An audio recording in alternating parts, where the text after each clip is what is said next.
So I'm only licensed in Florida, and which I say, and the west coast of Florida got hit by two major hurricanes.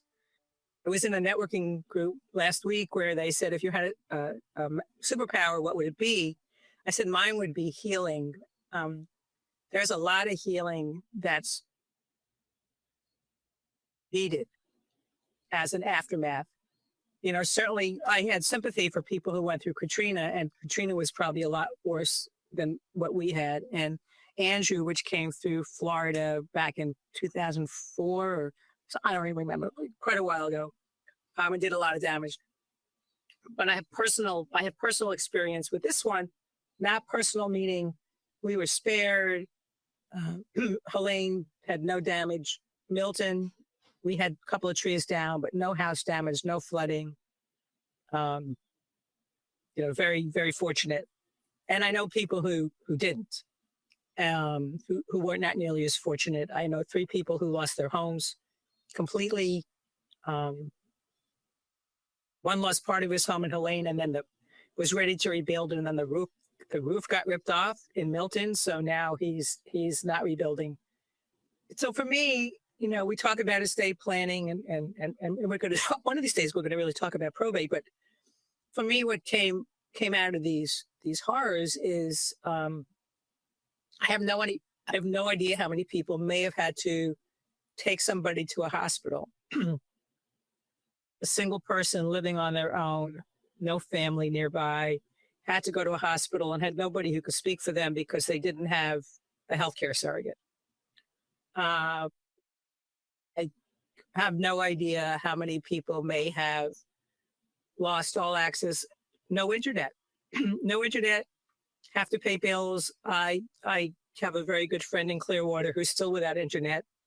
His provider has just not been able somehow to find him in the loop and get his internet back. He has no access to his bank accounts. I'm sure he does everything. I would imagine he does everything online without a power of attorney for somebody to go to a bank and get money. I would imagine that credit cards, mortgages, they'll all waive fees for a while as a result of the natural disaster, but still the additional stress of not being able to do what you do normally and do what you could is added to the stress of everything else. And we've talked, here, I have not been an attorney forever. I wouldn't have thought about these things, before I graduated from law school and stuff like that. It would have seemed irrelevant or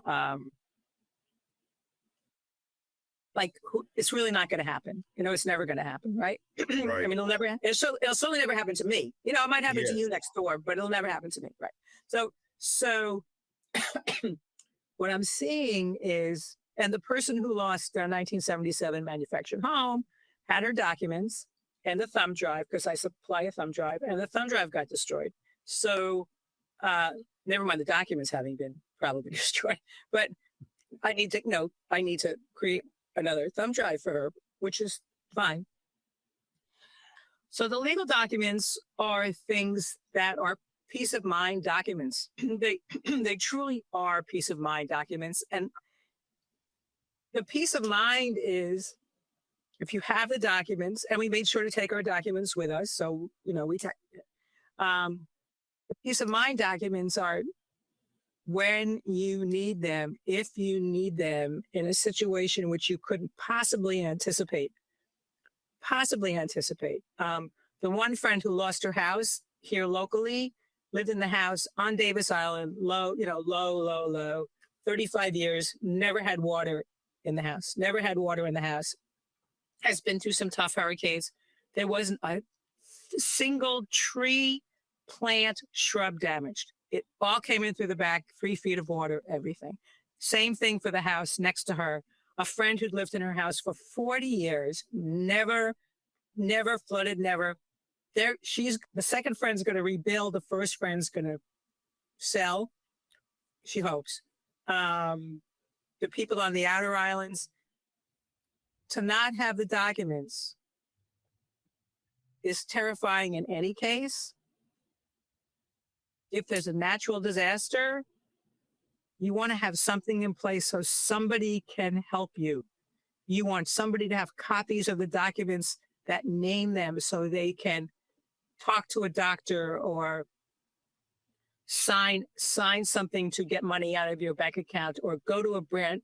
Most people, I branch bank locally, so I don't know, if all of my banks got washed out, it might be an interesting thing. Although they also have branches out of state.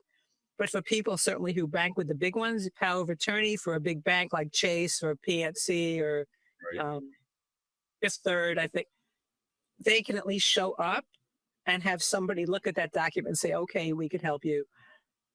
Healthcare surrogates, the same thing. I'm sure there are people who wound up in hospitals with asthma attacks. People who went back, the friend who lost everything, she didn't do it because she'd opened all the doors and the windows and she had some fans blowing. But the general thing was everybody in the house, if they were there for more than 10 minutes, should have been like triple masked. Because the mold starts immediately. It takes like almost no time for mold to start. Triple mask. So I'm sure there are people who wound up in hospitals and emergency rooms with lung problems, regardless of whether they had asthma. And again, if somebody can't speak for you, if something happens, then actually everybody, the whole system gets stressed. Because what do the doctors do? They know what they're supposed to do, but what do? They're not going to let you die, but what are they going to do? And it's interesting. I spoke to a friend of mine last week, and I said, "How are you doing?" She had no damage. There were trees down in her neighborhood. She lost part of her lanai, but nothing. And there were people who posted on Facebook, "We're such a first world country. Like I'm worried about my lanai, right? Or I'm even worried about my power being out because my power is going to come back." And she said, but she drives around her neighborhood and she feels like she's in a war zone because all these trees, some of them probably 100 years old, completely uprooted and laid on their sides by the winds. Hey, Debbie, what was the thought in your mind when you were coming back from Boca, what you were going to see? Oh, thanks. I was trying to imagine it. And until we got within we tried to turn up one road, just not to avoid anything. And it was closed. And I saw this morning on Facebook, it's still closed, and because it was flooded and nobody has any idea when it would open. For damage, it was driving down streets that I drive all the time and not recognizing them because of all the debris. Now, it had been 8 days, so a lot of people, I went to visit a friend who had lived next to a river. She did evacuate because friends were adamant with her. She evacuated. The river had a 24-foot storm surge. So two vehicles were lost, everything in her lowest level, which it wasn't a basement per se, because it wasn't like underground, right? But her lowest level, totally washed out. And I pulled into her neighborhood and I thought I was going the way I would normally go, but I made a wrong turn because all these trees that had been in front of a house were now down and I had no idea where I was. So, and still now, tons of debris. We just had yesterday or Saturday, Art had 3 monster trees cut down that were near a piece of property he rents. And that the woman who lives there has her own manufactured home on there. The home per se was not hit, but the trees, the property would be unrecognizable. Fences down, a utilities shed destroyed. Fortunately, no person, no people, no animals. Her cats are fine. So it's unrecognizable in a lot of places. It's unrecognizable, and I'm sure some of those trees were 100 years old. I am sure. The ones that fell down here were probably 35 years old. So what was going through your head? You hadn't seen your house yet. You didn't know what to expect. Well, I'd been told, fortunately, that there was no damage, but it was still interesting to drive down the lane and come in the driveway and see the driveway was blocked by a tree that had fallen down across the driveway. So we had to come around it, and then to come in the house and kind of look around and just see how lucky we were, because there was no damage. I mean, Had your electricity been restored? Yeah, I wasn't coming. Well, we're on a well, so I wasn't coming home till power was back. I could have managed probably. We have a generator without power if I had water, but I wasn't coming back until we had water. So yes, and like I said, I know people who went 2 weeks without power, and I think there's still very small outages. Probably for us, we are Tico. Probably for Florida Power. Probably for Duke, where there was way bigger systemic damage than just down wires. So, and I'm traumatized by this, and I had no physical damage. So what people are going through on adrenaline still, I'm sure, with this, people are looking for homes. I mean, the one friend who lost her home that I know of, she found a place that she can stay till the end of March, which at least let her unpack. Because originally I thought she could only stay for 5 weeks. But the people who lost their 40 years, they've been in the house for 40 years, they were looking for someplace to stay a couple of weeks ago. People can't afford what they can find. So, one woman I know might wind up moving into a community where she really shouldn't be there. What was that? Oh, wow, that was really interesting. Her credit score might not be high enough. So she's going to have to work around. But meanwhile, she's got a 100% disabled husband. It's not like, oh, I can move in easily. Right. With the 2 cats. And if I have to move out, it'll be horrible. So that trauma, I mean, true trauma. Anyway, we're almost out of time. I cannot say strongly enough for anybody listening. I don't care what state you're in.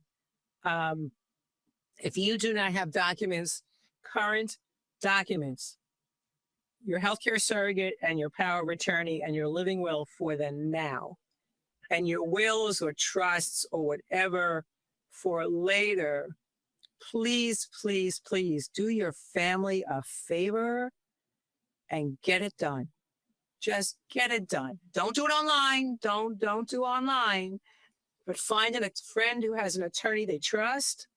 Find a prepaid legal service where it's staffed by attorneys. So anything you get is compliant with your state, and have it done. Put it in a safe place. Share it with the people who are going to have to execute. Share it with your doctors. Just know that you don't get caught off guard. Just you'll kick yourself, and your family will kick you as well. And a backup file too. Make sure you've got backup file, thumb drives in the cloud, something on your phone, somewhere, so that if you can find it. But you want to have them. You want. I pray about this a lot. I pray about my clients. I probably have more clients. And she really does. I probably have more clients who lost things that I just don't know about yet. And this is kind of like a public service announcement today, because you're using your teaching mode, but it's so important what you're saying, and thank you so much for sharing it with us. And we'll see you again next month. We have a great month. Bye, Rebel. Debbie Baker.